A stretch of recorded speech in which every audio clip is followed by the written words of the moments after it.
Well, all right.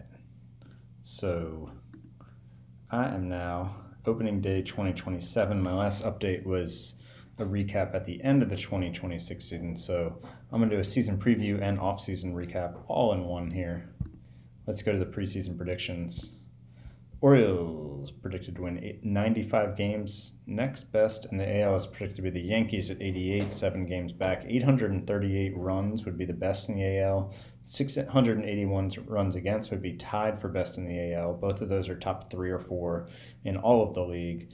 So, again, really good prediction. Hasn't turned out that way for me many years, but again, it seems as if on paper, as they say, my team is predicted to be really good. So, what does the opening day team look like? Well, to start, there are a couple big injuries. Livian Delgado, who scouts and like my manager generally regard as my best pitcher now, he's out for the first 2 to 3 weeks with a strained forearm. Also in negotiations with him on a long-term contract. We'll see how that goes. Jason Rosario, who put up 5.2 WAR. Was it 5.2 WAR? 5.1 WAR. I'm sorry, so imprecise. WAR for me last year, and as my starting center fielder is out with a sprained ankle. He was supposed to be back today, but then like 3 or 4 days ago, they said his recovery wasn't going as expected, and he'd be out for a bit longer. They weren't exactly sure how long yet. So starting center fielder and likely opening day starter or, pretty big piece of the rotation, both out. But this team's still awesome. So catching, you can see I have Campusano back. He's the guy I traded for from the Padres at the trade deadline. Cartea, who is a young guy that I traded for, a pretty legit prospect in real life. And I think in a lot of out-of-the-park sims has become very good. But he's 25 and he hasn't even played in the major leagues yet in this sim. But, really good defensively. We'll see if the bat works. So as you can see, Rutschman is gone. I basically dumped his salary. I traded him to the Cubs. I retained 5% of the salary, and I brought back a reliever who was arbitration eligible and then declined arbitration on that reliever. So basically gave up Rutschman just to get rid of his salary, which was escalating to like $13 million, and he had just fallen off, man. Why that's set on that. Anyways, so those are my catchers. Then we got Mountcastle back at first base. Did make the big Cole Tucker trade. I believe I talked about this briefly in my last post. But Cole Tucker, 30 years old, a guy who puts up 5+, close to 7 WAR some seasons, and OPS plus in the 120s to 130s every season. He is 30, but he can play a great second base. He's under contract. He's somewhat expensive. My budget is really stretched thin right now. 5-year deal. He's got 4 years left, $21 million per year, opt out after 2. So, I don't know, why doesn't he have an all-star game appearance? He had a 6.8. These are all all-star level appearances. Really bizarre to me. I mean, I thought he might even have a Gold Glove with how good he is defensively, but he has nothing there. It's quite weird. Has he gotten Yeah, I mean, here's it's not like they're there. They're gone. Okay, so anyways, but Nick Maton back at third base. Last year was Steele. Could be his last year with the team. We'll see. Gunnar Henderson back at short. Carlson back at left field. Jordan Williams will be filling in for center field while Rosario's out. He's just a really, really good glove, and I'd rather have a sure thing in the field and center while Rosario's out hurt. Reese Albert back as the everyday right fielder. DH, I didn't even tell you what I traded for Tucker. I guess I should go to that. So I traded Trevor Larnach and Mitch Keller. So Keller's like a 2-3 starter. He was my number 3 starter. He's a really good pitcher. He's only under contract for 1 more year. And he was going to be really expensive to re-sign. And then Trevor Larnach, same thing. He's a full-time DH for me, really good player, but only under contract for 1 more year. And he's going to be really expensive to re-sign. And I didn't need to sign him as a full-time DH. So it was Keller.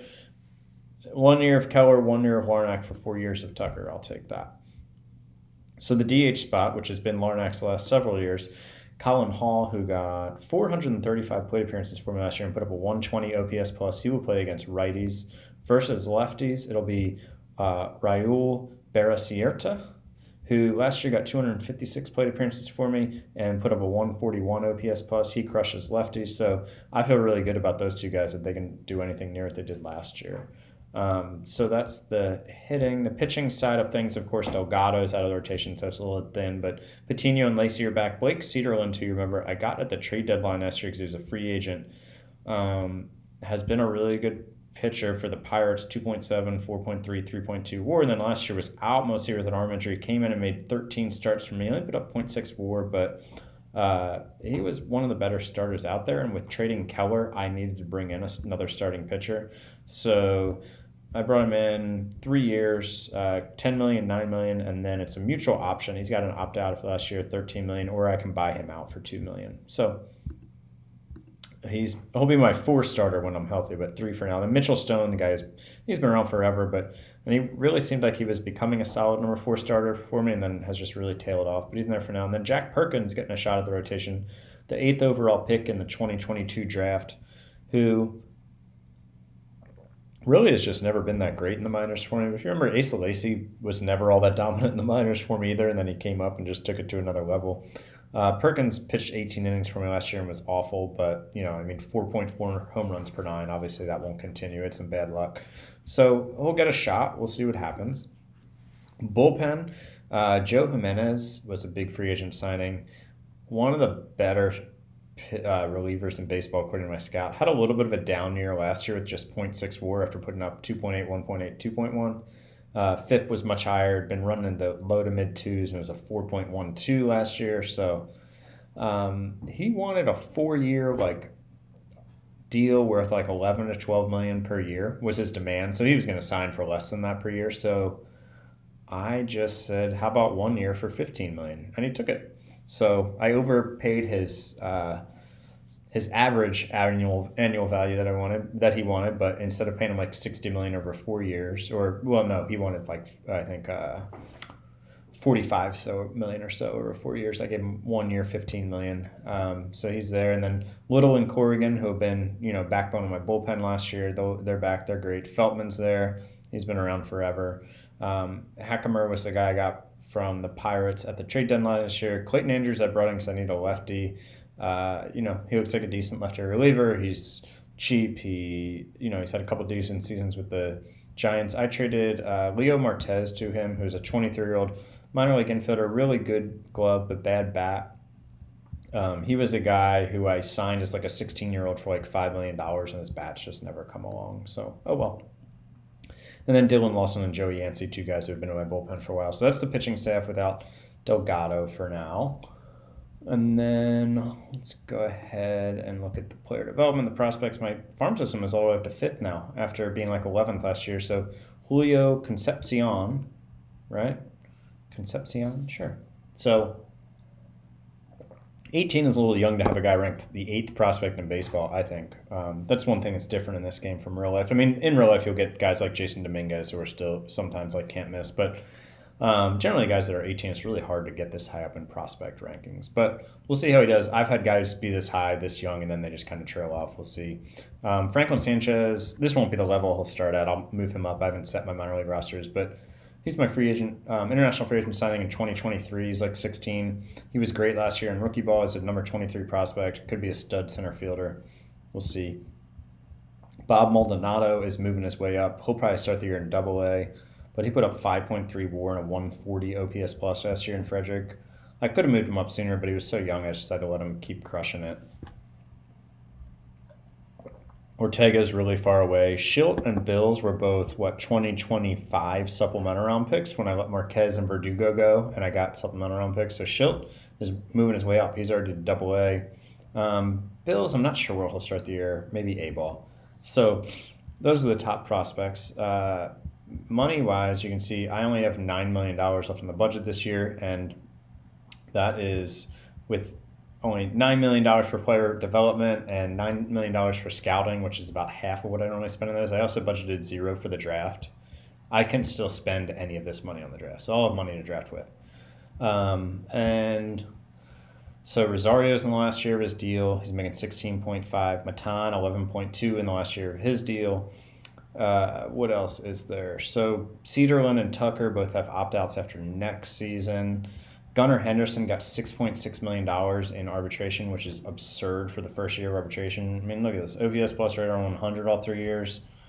I mean, he's a good player, but $6 million is super expensive for the first year of arbitration. That's crazy. 6.6. I mean, Lacey has a Cy Young and a Rookie of the Year award, and he has 6.2, where, he put 6.8, 2.9, and 3.2 WAR, and he's making less than Henderson. Crazy. Anyways. Yeah, so that's kind of the team. Like I said, we got Matan and Rosario are the two big guys that are kind of free agents after this year. We'll see what happens, see how much money I have to spend on them. And in terms of, oops, that's not where I meant to go. I know, I keep clicking the wrong thing here. So in terms of other big free agent signings, Freddie Peralta went to the Yankees on a big deal. Dakota Hudson went to the Red Sox on a big deal. It's not on here because I think he signed earlier in the offseason, but Rafael Devers went to the Yankees on a huge contract. Luis Robert went to the Astros. Jeter Downs went to the Twins. Austin Hayes signed a 5-year, $84 million deal with the Dodgers. Willie Castro, who made the big base running error at the end of last season for me, signed a deal with the Pirates. I think he's actually replacing Cole Tucker, so that's funny. Oh, I did sign this guy who is in AAA. He's 31. He was an international free agent. He's an outfielder who looks like he has a decent bat, and he's a right-handed bat, which helps. But he can't really play the field. He's essentially insurance for me in case one of those two DHs, if either of those guys really suck. This guy looks like he could be a decent bat, but he's not. He's never played in pro ball, so we'll see. We'll see what happens. I can't remember if they have his history here, where he came from. It says he's Cuban. Okay. So international free agent from Cuba at the age of 31, Jose Molina. He'll start in AAA. So anyways, that's the team for this year. I will update next. I'll some other videos and some other things soon too, not just O's. Do some more tutorials and a couple other out of the park things that I want to do, as well as franchise hockey manager. But that's all for the O's this year, and this year. Oh, I'm tired, man. For this video, 95 wins predicted. I'll check in at some point coming up. All right, bye.